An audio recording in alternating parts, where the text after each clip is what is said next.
Hello and welcome to the conversation. It's your girl, Miss Moi. Thank you all so much for everyone that has been tuning into the show, sharing, commenting. I'm sitting here with the queen. Go ahead and introduce yourself. Danyette Smith with Silent No More. So I'm excited to have the conversation with her today. She's going to get her phone in line and get it in order. If you're not following Lipstick Entertainment on a few places, I want to tell you how to do it. On Facebook, Lipstick Entertainment. On Instagram, Lipstick Entertainment LLC. And on YouTube, Lipstick Entertainment. Subscribe and follow. You can see our shows, PSAs, announcements, and partnerships. So please do that. Thank you so much once again for everyone that has been watching the show. I definitely appreciate you. You cool? Got cool. We in there. So today, we're going to have a conversation about domestic violence. Let's do it. I'm ready. I'm so excited you're here. I've interviewed you before, and I love your story, and I love how open you are. Because people need to talk about this. They do. And this goes on in our community, and for some reason, there's a disconnect. So let's talk about it today. Let's do it. All right. So take us back to your younger years, what you were like as a kid and a teenager, and all of that. So as a kid, I grew up in a single family home. Okay. So my mother raised us all of our life. Had a father. He's alive. He was around. But I had that father that would make promises that he didn't keep. So Okay. he'll come pick us up, or he'll come pick me up, because my brother would find his way there. And never did. You know, I was that kid that packed the bag and got excited, and your brother's in the background saying, "Now you know he ain't gonna show up, and that's what you get." But I would have that hope. Mm-hmm. So as far as my father, he was just never there. And then, so moving forward, I always looked up to my mother. She raised me to not be like her, but be better than her. Mm-hmm. So I literally took that into consideration with majority of everything that I did. Mm-hmm. Moving into my teen years, I was into sports, 100% into softball, basketball, and then once I got about 11 is when I started working like at 7-Eleven bagging groceries. Okay. And then, by 14, I had my first job at Burger King. Okay. So I always threw myself to work, once I turned 18, I couldn't play softball no more. So graduated early from high school, and literally the day of my graduation, I was in Mecca, partying with the girls over 21, even though I was still 17. Mm-hmm. And I partied until I got 19, till I came 19 and became pregnant with my first daughter. Okay. So with the experiences that you had, myself being raised by a single mother, I get it. That can be tough sometimes because it's like we're the kid, but we also have to be mature and be the adult. And so sometimes we find ourselves in situations that I don't think we would have necessarily been in if we would have had more of a balance. Yes. So I definitely can connect there. So when you were pregnant with your daughter, you said you were 19. 19. What was that like? It was okay. I hadn't moved out. I actually moved out about a month before I delivered my daughter. Okay. Me and her child's father, we moved together. So I've never lived on my own until I left my domestic violence situation in 2014. Okay. I had always lived even though it was in my name and everything, I had always lived with a male, so with my child's father. So we moved together, stayed together for about a year, and then just things fell off. There was no abuse in that relationship, none whatsoever. I was kind of like more the leader because I did more, I worked more, I strived for more. Mm-hmm. And he was more of I'd rather stay at home and, do the baby's head and stuff, and I knew I needed somebody to lead, so it just didn't work out. Yeah. So then I met my second child's father. Okay. And that ended up being my abuser. Okay. So when you met him, how old were you, do you think? 9. So I met him when my daughter was 2, so 21. Okay. 21, And so how long were you in this relationship? So I stayed with him from 21 to about 31. So for 10 years. 10 years. And how early on in the relationship did the abuse start? So it didn't start until 2 years later. The first 2 years was great. It was literally a bliss. Like, we went on boat trips, we went out of town. Like, he provided for the home because I was a full-time college student at that time. So nothing was out of the way. It wasn't until I got pregnant that things changed. Now, I do know that he's a 100% street man. And when it comes to street men, I didn't know then that, you know, it comes with power and control, especially when you are the control over the money. Like I worked here and there, but I fully focused on college. And it came with control. Back then, I looked at that control as more so of a love thing. Like, I'm here, dang, babe. You know, it was one of them. I'm over here. You know, it wasn't like, this dude is controlling. Why he keep asking me where I'm at and when I'm going to be back here and how long I'm going to be here. I just kind of overlooked those things. Yeah, so those signs were there. Yes. But you looked at them differently than what they actually were. Yes. Okay, so you said about 2 years in, you're pregnant now, and he is the source of the income, the money, right? So where did the shift take place? Like, what happened, do you think, to make him turn from this guy to this guy?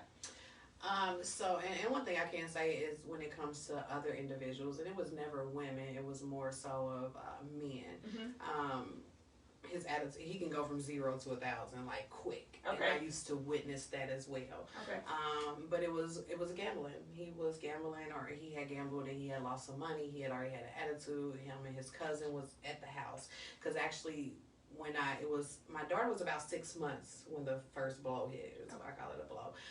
And I had already picked up a job. Like I started going back. I started working like maybe 6 weeks. It wasn't even 6 weeks until my daughter was born. Okay. And I got off work early. Like I was at through a temp service. They'll let you off early if they don't have work. I got off work early and I noticed that, you know, he was mad. And me leaving, I was like, okay, I'm not about to deal with this. I didn't come in and speak to everybody that was there. It was something that had him look towards me. And then as I was leaving, and when I was leaving, I was walking out to the driveway to my car, and something said turn around. And when I turned around, I was on the ground. Like there was no argument, there was no me you know, raging him or saying, you know, sometimes they'd be like, well, what did you do? Like literally, I turned around and I was on the ground. So there was an expectation that he had that you would arrive at a certain time. No, not at all, because he didn't know that I was getting off early. Okay. It was more, I didn't know that he would even be there. Okay. Again, most of the times, you know, when you got a street guy, they wake up in the morning and they gone for the day until later that night. Right. But him and his cousin was over there. Okay. So when I pulled up, he didn't even know, you know, that I was off of work. And there were some insecurities, you know, with him as well. Thinking that, you know, my past or, you know, my ex was in a picture. And all along it was just because he had other women, of course. Okay, so when you came into the environment, did he give you any kind of indicators that he was in a mood or anything? Well, I knew it was tension already in there. Okay. But it wasn't tension towards me. Okay. So the tension is already in the room because I can already tell by the way he's talking, his voice, like he's a 300 pound, 6 foot, probably 2'3". He's a big guy. Yeah. And his voice is super deep. So when I heard his talking in the conversation, I already knew it was something. Okay. So I knew it was just best for me to cut out. So you decide, you know what, let me leave this situation. I shouldn't be in this environment. It's thick and I can feel it. Yeah. I'm leaving. So as you go to leave, he hits you from behind? Correct. Okay. When I turned around, it was straight to the eye. And when I was shocked. I had never been hit in my life. I've seen friends back, you know, when I was 17 and 18 who was going through a man hitting a woman hitting a man. Because back then, that's how I looked at it. They're not supposed to, but I knew nothing about domestic violence. When you say that word, I knew nothing about it. Yeah. So once I had that first blow, I laid there for a second like, did he just hit me? And then when I touched my eye, everything was bleeding. So that's when I got up and I ran to the back of the house. One, because my youngest daughter, who was about 6 months, she was in there with a babysitter. And I was just embarrassed. His cousin was in there, like, I'm like, what am I supposed to do? Like, I can't believe this. Not call my brothers, and mind you, I'm the only girl, and I'm the youngest. It wasn't to call my brothers or call my family, because at this point, I'm ashamed. Like, he just hit me. Yeah. You're in shock. I'm in shock, 100% shock. So I stayed back there for a second, and his cousin came back here first. And he was like, you cool, cuz? And, you know, I'm just crying and all that. And I was like, you know, I can't believe this. And, like, I got to go to the hospital. I can't see out this eye. Right. So he came behind her and was like, I'm so sorry, you know, I didn't mean to do that. I ain't never done this before to you. And, you know, hearing that, I guess it brought a sense of, okay, again, I was in shock. I didn't know what to do. I didn't know what just happened. So I went to the hospital. Yeah. And what was scary about the hospital is that I have a family full of aunties. Mm-hmm. All of them in the medical field. Okay. So trying to go to Methodist, trying to, you know, go to IU. Yeah. Those were out of the question. Okay. 100%. Because you were going to run into them. I was going to run into them. Wisher was out of the question. Okay. So what I ended up doing was going to a primary care emergency. It's right there for like 18th and clinic. I mean 18th and college is where it was. I ended up going there. I mean, it was full of people, and I had sunglasses on. It said, I mean, the most embarrassing time of my life. Why do you think you were trying to avoid your aunties? Because I didn't want my family to know. So was it in protection of him or embarrassment for you? You know what? At that time, it was more so of everything. At that time, I felt like my family, you know, just wasn't, like I was the black sheep. So I really didn't want them to know anything else. And I don't want them to know bad things. Okay. It was always, I wanted them to know the great things. What you wanted them to know. Right. Okay. Well, as far as just any of the great things, I wanted them to know because, you know, at that time, I looked at them as looking at all my other cousins as being this great thing, whether it was a small thing or a big thing, they made it bigger. Okay. So I just didn't want my family to know. Okay. My mother, I just didn't want her to know either. Yeah. And I figured I could take care of the situation. Like I didn't even think.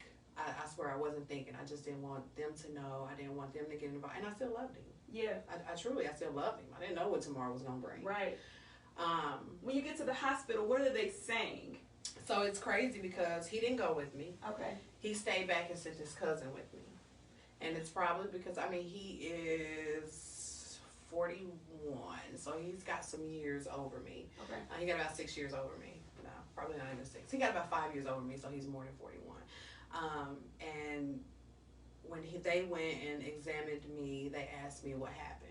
And when I tell you, they looked at his cousin as if he was the one. Like when you can feel the burn in their eyes, knowing that this was abuse. Mm-hmm. Then I didn't know what they knew, so I told them, "No, I got jumped."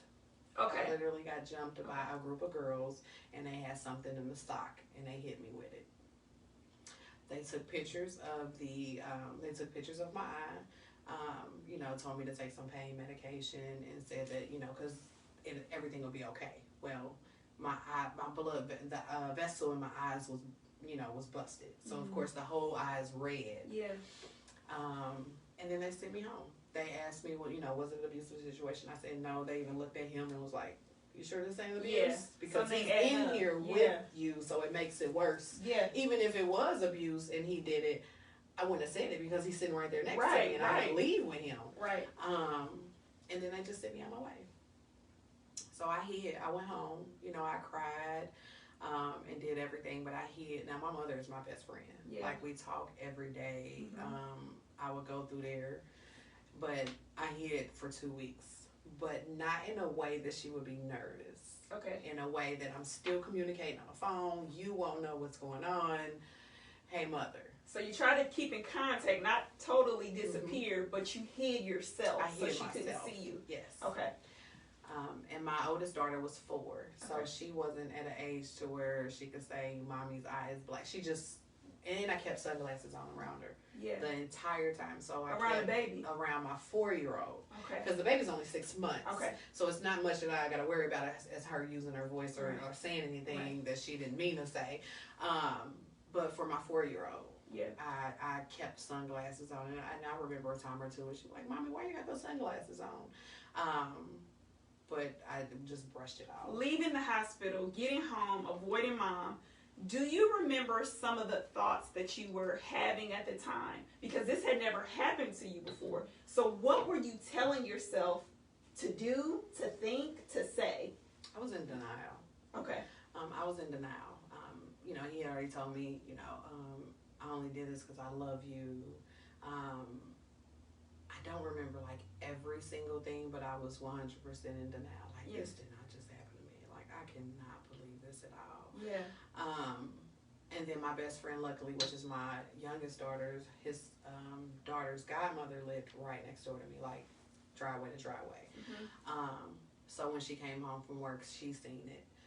And then, you know, she was able to be there just because she had been through domestic violence. Not using resources or anything, but as a friend, she was able to be there. So if he hits you again, here, give me a shoulder. You know, you can lean, or give me a head, you can lean on me. It wasn't a resource thing. It wasn't she was there. How did you proceed with him moving forward? Because you said you did this for 10 years. Yeah, so proceeding, it was once, once my eye healed, it was a move on. It was a move on. And I can say we probably didn't have another issue for a while just because with that hit, it shifted my cornea. So I started getting double vision in my eye, which made me go to the eye doctor. Now, mind you, while I was pregnant, I got a T-bone. Somebody T-boned me in my car. So I was able to go to the eye doctor, let them know that they let me know that my socket was fractured. And that's why I keep having double vision, and that I needed emergency eye surgery. So I went and had emergency eye surgery, and of course I have a supportive family, again, in the hospital. And I didn't know what all they could see. Even with HIPAA, I did not know what they could and what they couldn't see. So I had the eye surgery, and they was there. They were supportive. How did this happen? So when I told them I needed eye surgery, I told them it was from the car accident. So that's how you got the the family all that. Yes. So at that time, I was protecting him. And from that hospital visit, the original hospital visit, and telling her what happened, I knew at that particular time is when I lost my voice. That's when I knew that I didn't have a voice in me. And what do you mean by that? Because I didn't say anything. So at that moment, I lost control over my voice. I didn't have power over my voice, because if I had power over my voice, I would have used it. I would have said, he hit me, you know, whether it's mama or whether it's cousin, because my family come together. If you call them, they gonna come, and not in a violent way to where they're ready to, you know, kill something for doing it, but they gonna come and they're gonna think you out of it. You know, think something to get you out of it. Even if it isn't beyond that moment, like removing you from that emergency situation, and not thinking beyond that, and what help and what resources you needed, they was gonna get you out of it. And they were only doing what they knew. So moving forward, you said there was a little bit of a gap between the initial blow, as you call it, and the next ordeal. Do you remember the next ordeal? I do. So the next ordeal came when we lived right across our diagonal from a gas station, and of course, either standing on my porch or in the front room window, you can see the gas station. And I was coming from the gas station. A gentleman said something to me. I can't remember if it was "have a good day." It was something, nothing related to, you know, hitting on me or anything like that. He seen that. And when I got back and he, you know, confronted me as far as, you know, what did he say? And I'm like, you know, nothing, and what's going on, and it became a huge argument to where he hit me in that exact same eye. And when he hit me in that exact same eye, I knew at that moment, like, this fool is crazy. Like, literally. I'm like, he just hit me in the same eye that he know for a fact I had surgery on. And then that, I still didn't say nothing after that incident, and it was the third time that he hit me in that same eye that I was like, okay, I can't do this no more, when it came to just allowing you to hit me in this eye. And I won't say allow, it was just that no guard was up. Like, I didn't expect you to hit me the second time in the same eye, knowing that I had surgery. I just didn't expect it. So after that, it was always, like, I always carried or had a knife where I was. Whether it was under my pillow, whether I always had that knife, and I positioned myself in a way that you wouldn't be able to reach this eye at all. So instead of preparing to get out of the situation or trying to get out of the situation, I prepared myself more while in it. It sounds crazy, but I prepared to stay in it. I had to prepare myself. I had to prepare myself. So over time, as this relationship progressed, he's hit you in the same eye 3 different times. And I've had black eyes in both. So even though he shifted from that eye, and I think it was because I focused more in arguments or afterwards of him hitting me in the same eye, that he switched. But, you know, it's his dominant hand, so it's easier to hit it was easier to hit this eye than it was to hit that eye. But it's crazy. It was crazy, but yeah. And throughout this time, the different situations, arguments, fights, you were able to keep this from your family still. Correct. So in 2006, when it first happened, I kept it away from my family until about the end of 2008. Actually, it was the middle of 2008. And that was only because I literally went to my cousin. And it's a little bit before that. Okay. So before that, more abuse, like from the house, because I moved about 9 times in the midst of being with him. Now, so when that's you say, almost once a year. So do you say, when you say move, do you mean together Houses. or separately? Houses. Okay. No, we moved together. Okay. Each time. Okay. In houses, and that's just because with him being the sole provider with the finances, if for any reason he gets mad. Well, you know, if I was working his half, he wasn't giving it, or he just wasn't giving it at all. So then that put us in a situation so where when he's ready to give it, it's already too late. So now before they evict us, let me hurry up and go somewhere else and scramble, you know, somewhere else to find somewhere else for us to go. So he's using finances to control you. It was a fine, yeah. Okay. So, I mean, the house before I got my family involved, which is off Solder on Franklin, I mean, we had abuse in there, and that's where a gun, well, let me, before that house, he had put the gun to his head when we lived in another house, and was like, I'm just ready to end my life. And at that time, he was living a double life. And that's not giving it an excuse, but I guess he felt that it was so much pressure, we arguing, so he put it to his head, you know, and I went into action like, no, calm you down, even though I was scared, and was able to pull, and this is my gun that he used. And then once we moved to the house on Solder before my family got involved, he put the gun to my head and told me if I ever left him, I would, you know, he would kill me. Before the gun ever got to your head, you've been hit in both eyes, you've choked, moved up to 9 times. What made you stay in this relationship? Like, what was it that you were telling yourself to cope? It was more so what I wasn't telling myself. The things that I was telling myself before I even got into church, I truly don't know. I don't think I was telling myself anything. I think I was just going. I don't even remember telling myself. I just knew on the inside I'm a great individual. Yeah. I knew I had no bad intentions with, you know, what I was doing, and I longed for a relationship. Like, I longed for that companionship because I never had seen it. Yeah. So I've seen it in my aunties. And the only thing that I had seen then was greatness. Like, my auntie, you know, my family, they displayed great marriages. I didn't know any arguments, never seen an argument with my family, like with their spouses. Like, so I longed for that more so than, again, I'm trying to be better than my mother. She's single. Right. Like, and then the relationships that she did have they were horrible, you know, her first marriage, things like that. So, seeing that, I was just longing for that. So I figured I didn't want to be a single mother. And don't get me wrong, he was great with the kids. Like, 100%, he was great with the kids. It was just more so of me. Like, he never put any attitudes or anything towards the kids. He would actually let me handle that, or let, you know, somebody else handle it before he would discipline a kid. He don't even discipline kids. So I didn't have an issue with that portion of it. So it was just, you know, keeping that hope. I was living in that hope and in denial of being a victim of domestic violence. So once he got to a point where a gun is put to your head, and he says to you, if you ever leave me, what? I'll kill you. Okay. Were you thinking to yourself, he's going to kill me anyway?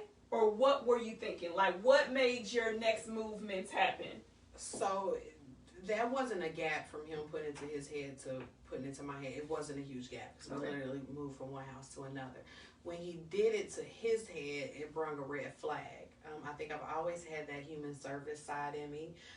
But then when he put it to my head, I literally was like, again, I wasn't in church, and I was like, this nigga is crazy. Yeah. Like, that's where I was at. Like, this nigga is crazy. He will kill me. Yeah. But I didn't, like, it was so much, like, I wouldn't be able to take care. You know what? I had never lived on my own. Okay. I wouldn't, all the things that I was thinking of is, am I going to be able to manage on my own? Yeah. Like, can I take care of 2 kids on my own? Like, all those blockers started coming in. In addition to, I was still in college. Yeah. Because I went to, I graduated from one college. I was close to graduating from college. Okay. I hadn't graduated from the other one yet. So I just was thinking of all the things that I didn't think that I could do at that time. Like, I was giving myself all the reasons why you don't know if you can make it. So like, that self-doubt. All that self-doubt. And the unknown of not knowing. Like, am I going to be able to make it? Like, I've never been responsible, with a bill, shall I say. Yeah. Bills are coming in late. I'm used to late bills. Or the rent is being paid late. Like, am I even going to be able to manage? At that time, were you working at all? Did you have any type of income? No. Okay. If I did work, it was like through temporary services. So it'll be, I will work for a month and then I'll be done. But I was a full-time college student. Okay. Yeah. So at that time, no, I did not work. So after the situation where he puts the gun in his head, then he puts the gun in your head, how did you proceed moving forward? Because now, outside of the knives that you had to protect your eye, we got some weapons involved that can take you instantly. What did you do differently movement-wise? Nothing. I didn't know to do nothing different. I knew that he was crazy, but I still loved him. I literally still loved him. I still wanted to be with him. Like, I knew his great side. Yeah. I knew what he could do. Yeah. Even though I knew that he did this to me. Yeah. It wasn't one of those he'd come home drunk, and that's where I minimized it at. Because it wasn't like the movies, and it wasn't like, where he come home drunk or he sit around the house drunk all day and then we pick a fight, and it's every single night. In between those days, I had great days. Yeah. We could fish all day, and, we could do so many things that it was great. Because I think one of the benefits of being with a street guy is that you didn't have to work as much. If you did work, it was just for that inside of you having that, like, I'm doing this myself more thing than having to work to provide. So to be able to just do whatever, like go fishing, like go and do whatever I wanted to do, like that was a bonus as well. So I never thought, anything more until I had lunch with a relative. Okay. Again, I was not into church. I knew who God was. Like, I knew if something went wrong, I'm asking God why. Yeah. Not knowing that I'm supposed to, hear. Like, none of that. I just knew that my family was, grew up in a church. My aunties and grandma took me, so I knew that that's who I'm supposed to lean on. Well, I went to a dinner with my cousin. Mm-hmm. And I truly can't remember. I thought it was my birthday dinner, but when I think about everything, it was a summertime. It wasn't a cold day. But we went to dinner and we sitting there at the table and we chopping it up and laughing and giggling, and literally she just came out of nowhere and was like, the spirit is telling me something. And I was like, huh? Oh. I'm like, girl, you better tell that spirit to sit down. Again, I wasn't in the church like that, so when you talk about spirits, I'm thinking, bad things and all them things like that. So I'm like, girl, you better tell that spirit to go somewhere. Right. And she was like, nope. The spirit is telling me that you're in trouble. And it won't reveal everything, so I need you to tell me what's going on. So again, I'm in denial. Like, girl, I'm telling you that spirit is not telling you nothing. Right. Like, I don't know why you sitting here. Eat your PF Chang's. Right. That's what we were saying.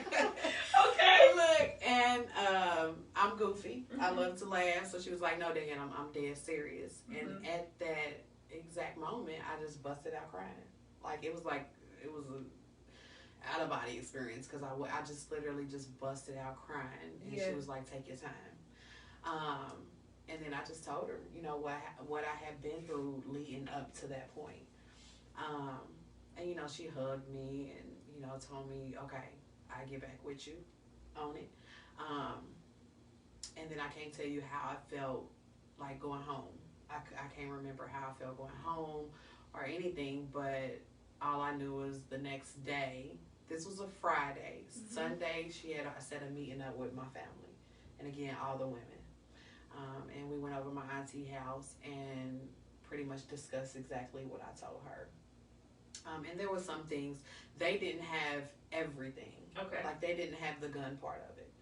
They only had the blackout part just because they were in it. Like, are you serious? Are you okay? That makes sense. I told them that because to an extent I was still protecting him.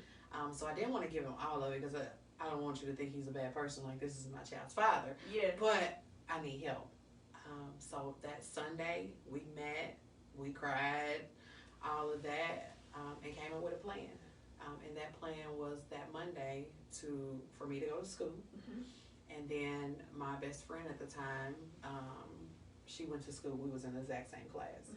And she brought my car stayed there, and she brought me back to the house. And in literally an hour, we moved everything out of a 3-bedroom home with a full shed into a U-Haul, into a storage. Now, when the best friend came after the meeting with the aunties, was that the final break? Definitely not. Definitely not. And I can't say in between that and before we even got to that stage, there were times when I left. Because again, by that time I had moved away from my friend who lived right next door to my daughter's godmom, who lived right next door to me. We moved away. But in the midst of those times, I always went to her house because she was the only one that knew. Yeah. So, I mean, it was times where I took the whole freezer, all the food, put it in a bag, and took it to her house. And was like, this is my way of, while I'm staying here, I want to make sure it's food here, so that way you don't feel like I'm just... Yeah. That lasted about 3 or 4 days. Maybe 3. Maybe not even 3. And I went back. Now, okay. It was the honeymoon stage. Okay. And I'm pretty sure we'll talk about that soon. But it was the one I didn't work, so he knew what I needed. He knew that, the kids still needed this and that I would still need gas and, and that it was just communication. After me being mad, it was after I got out of that emotional state, meaning that state where all my emotions is raging because we just got in an argument and I just left. Once that came down, it was like it opened up that door again for what that hope is. Okay. And then, so when we communicated, of course, it would be one of at the beginning, I'm still mad. But by the time the end of the conversation came and, he offered this or I'm about to go meet him for this, it went back to normal. Like, okay, maybe this time it's going to be different. Yeah. This time it's going to be different. He said something different and he did something different, so this is going to be different. Yeah. So with the intervention of the family, you still went back. After the intervention with the family? After the intervention. So after the intervention with the family, they moved me out. I moved with my mother with my 2 kids. Okay. I stayed with her for about 4 months. Okay. And in the midst of that, I graduated from college. Okay. And then I was able to get an apartment. Before I moved out with my mother, though, and one thing I can say is that when they did move me, and I thank them for that, there was no plan afterwards. Okay. So even though y'all moved me, y'all got everything out, and then it was like I'm at my mama's house. What's next? Right. So there was no plan after that. They weren't equipped, so I don't blame them. They weren't equipped to knowing, okay, what do we need to do after we pull somebody from domestic violence, because they don't know the honeymoon stage. I don't know the honeymoon stage. Right. So when it came back around, as far as, again, I'm going to college, me needing gas, me needing this, the kids need this, can you pick the kids up this time? We ended up starting to work together to where before I even moved out, he was already coming in, sitting on my mother's floor, watching TV with me, playing with our daughter, and back to this old couple. So he was already back in. He was already back in.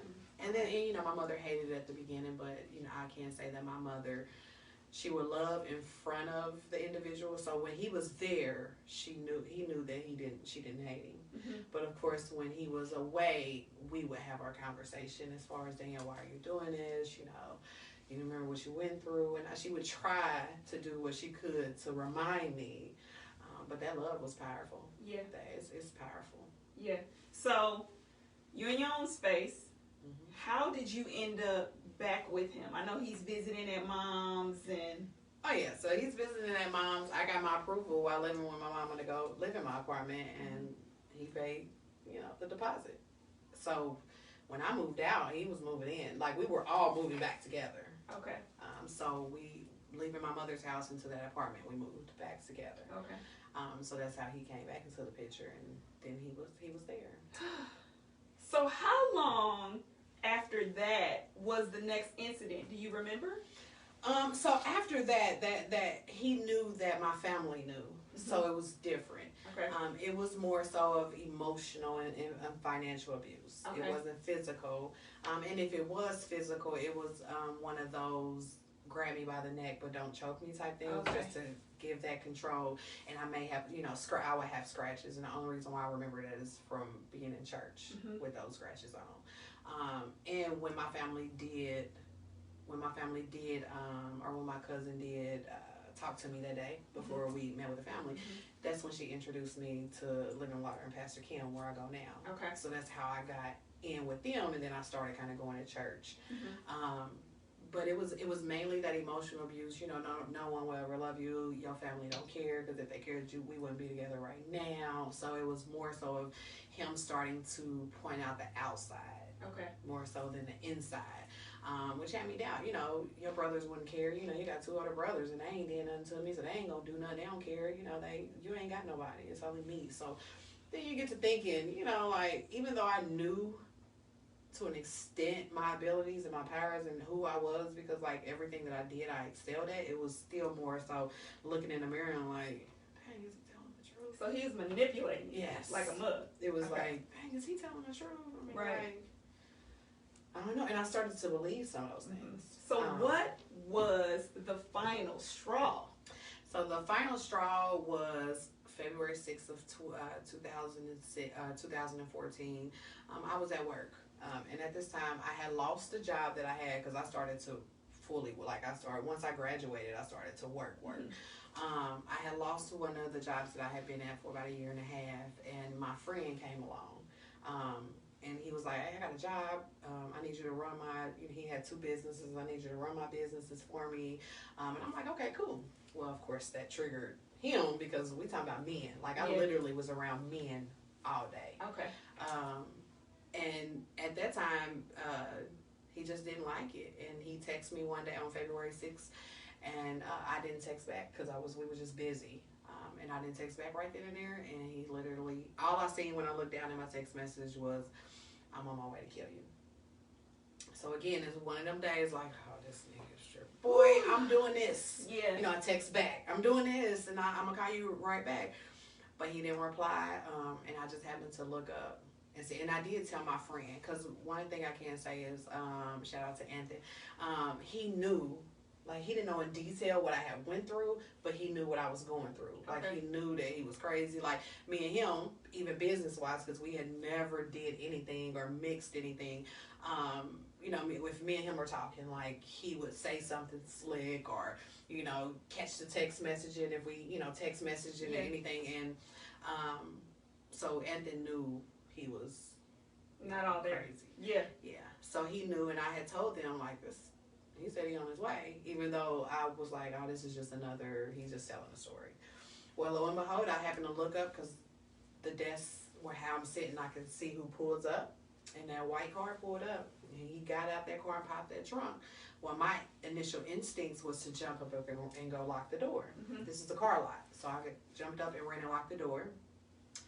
He came and he pulled on that door and seen that it wasn't locked, and started going around to the other door there, because he's been up there before, and came to the other door. I wouldn't have had time to run and lock that other door. So I just ran and I hid, and called the police. He banged on the door for a minute. And again, I'm in a car lot, car shop, mechanic shop, full of men. Right. And I'm running to hide. Yeah. Because they don't want no parts. Right. I ain't got nothing to do with this. It's your man. We going in the garage. Yeah. Is what they did. and I understand, but so I called the police. The police came, and at that time, I just knew, I couldn't take it no more. Yeah. In between that, I had got back in school. Now, mind you, I had graduated with a medical and dental degree, and then I went to school again for my associates in business and graduated. So I had started back schooling for my bachelor's, and during the midst of that, I got kicked out of school just from the domestic violence and all of that. But in the midst of that, I was able to learn about domestic violence. So in 2012 is when I learned about domestic violence, what it was, and taking an assignment. Literally, the only thing that was missing from our reading materials was me and my kids' names. Like, that's the only thing that was missing. So as I'm doing that assignment and I'm reading, like, I'm literally in tears. Kids in the other room, he in the front room, I'm literally in there in tears because, like, this is me. Yeah. Like, why didn't I know all this in detail? Like, why wasn't nobody around me? Why, like, nobody knew what this was. Yeah. So I was able from 2014 to from 2012 to 2014 to not only learn, I became a child advocate. So I've been beginning to take courses on domestic violence. Like, my focal point in my bachelor's was child and family. So I was able to learn everything about that. And then from 2012 to 2014, I was able to gauge everything. Like, I literally controlled it to an extent because I knew what would happen during the tension. So when the tension stage came, I would do something to bring the tension down. Even if that means that it wasn't thinking about me more so, it was more so of just, let me get this tension down. If the abuse came, or when the abuse came, I knew the honeymoon stage was coming. So that stage no longer gave me any type of hope or anything because I knew what to expect. I knew what he was going to do. So it didn't gauge that hope of wanting to stay with him. Yeah. It was more so of, okay, I'm emotionally detaching myself from this. And by 2014 of that day, I was already emotionally detached. Like, I didn't even want to be with him at all. It was more so of me not believing in myself with that self-doubt and getting away. You know, that so do fear. You think that's what takes the longest in relationships is the detachment piece? It's that emotional separation. Do you think that's what makes people stay? No. Now, the majority of the women that we work with that are fed up completely and ready to leave, they're already emotionally detached. Okay. Most women don't realize that they emotionally detach before they physically do. Whether that's a friendship, a relationship, like, they don't realize it. Yeah. So for me, it was, I literally had the emotion, and I was able to emotionally detach based off of the things that I learned. Yeah. Through my degree. And I was applying. When I say I was applying that stuff, I was applying to my kids because I think what really broke me down is me reading portions and seeing it in my kids, from the bedwetting to the sleepwalking to the, low self-esteem to, like, I seen that in my kids, and that's what really broke me down and opened my eyes up. So by the time February the 6th came, I was already like, I can't do this no more. I had already got kicked out of school. So I'm losing everything, and I'm like, you know what, forget it. If I didn't even think, when I called the police, I didn't think of those things. I didn't think of my house or anything because I knew my mother was there. It was more so, I just can't take this no more. Mind you, I had been sitting around men for probably about a year at this time, and just hear how they do women, how they treat women, how they manipulate women, how, like, I was able to hear all those things, so that was able to build me more also to be able to leave. Okay. So when you left, or when your final day came, you realized by the education that you received, the experience that's going on, that this is a thing. I'm not crazy. For the children through a domestic violence, I was going home to it. So being able to learn that information, but that cycle of abuse is real, and it's the tension stage. I don't care who you are. You can walk in a room and you can feel tension. Yes. Whether it's tension between two other people or whether somebody got some tension towards you, you can feel that. Learning that tension stage and being able to identify, and then the abuse stage. Knowing that even though it was not physical the whole time, that emotional and mental abuse was worse because it was the hardest to build. Yeah. You can't tell I got plates in my eye right now. You can't see where the scratches were. But as a woman, if I came in here with low self-esteem, insecurities, you would be able to identify that, especially if you got high self-esteem and good. So, and then after that physical stage, it goes to the honeymoon stage. That's the stage where they say, I'm sorry, I'll never do it again. When you do this, I end up acting like this, buying you flowers. They're everything that they either were at the beginning or that hope that you wish they would be 24 hours. Yeah. They're that person. And with me learning that and that cycle and knowing that it's not going to break. Like, you can't take one out and think that it's going to work. Like, you literally have to remove yourself from it. That was that big thing, an aha and eye-opener for me. And I literally applied that to everything, every single day. So when did you get to a place where you decided, I'm going to take my experience and I'm going to give it back? And how did you do that? Woo. So I left February 6th of 2014. Again, by that time, he had already positioned me. Like, in 2008, in the middle of a dispute, I literally looked up to the sky and was like, God, when I get out of this, I'm going to help women just like me. So when I left in 2014, by June of 2014, I was already giving back. So I was already collecting donations to take to the Coburn shelter. And that was literally God. My main focal point when I left was to focus on my children, and myself, of course. So I wasn't thinking about dating. I wasn't thinking about him. I literally was like, okay, how can my kids unlearn these experiences that they just learned? Because my daughter, when I met him, was 2. My oldest was 2, and when the first abuse happened, she was 4. So from 4 to 12, she had seen so much. And then from there, I just started the donations. The outpour was crazy. And then I just, the next year is when I actually opened up an organization. Like, this is what I'm supposed to be doing. Why do you think this is happening so much in our community? Why is this a thing? So right now, COVID has increased a lot. Okay. With COVID-19, it has played a part just because there's so many job losses. There's so many individuals who typically wouldn't be in the home together for so many hours. The kids are at home, and so many mental illness. There's so many factors that play a part in each individual home. But with COVID coming and taking effect as much as it did on the community, it's like put a huge rise. With those domestic violence calls and runs, or even the services that are needed within the community. Before that, I think it was more so a stigma of, one, the judgment that people put upon you for either staying in an abusive relationship and them not knowing the cycle and that attachment that comes with being in a domestic violence situation, but also the lack of resources and awareness when it comes to domestic violence. Yeah. And I can say personally, when you're in a relationship that has domestic violence in it, a part of it, you don't even know.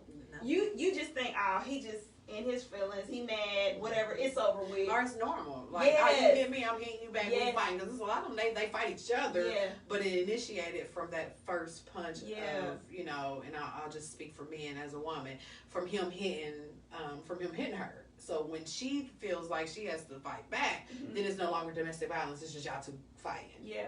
We're going to get over this. We're going to move forward. And that's still domestic violence. Yes. Because it shouldn't be happening. At all. So what is your organization and what do you guys do? Yep. So it's Silent No More Incorporated. And basically, we do 2 things. You can break them down, but we do 2 major things, and that's bring education, awareness, and prevention to the community, schools, and any organization that houses teens or families. And then we also do emergency crisis intervention.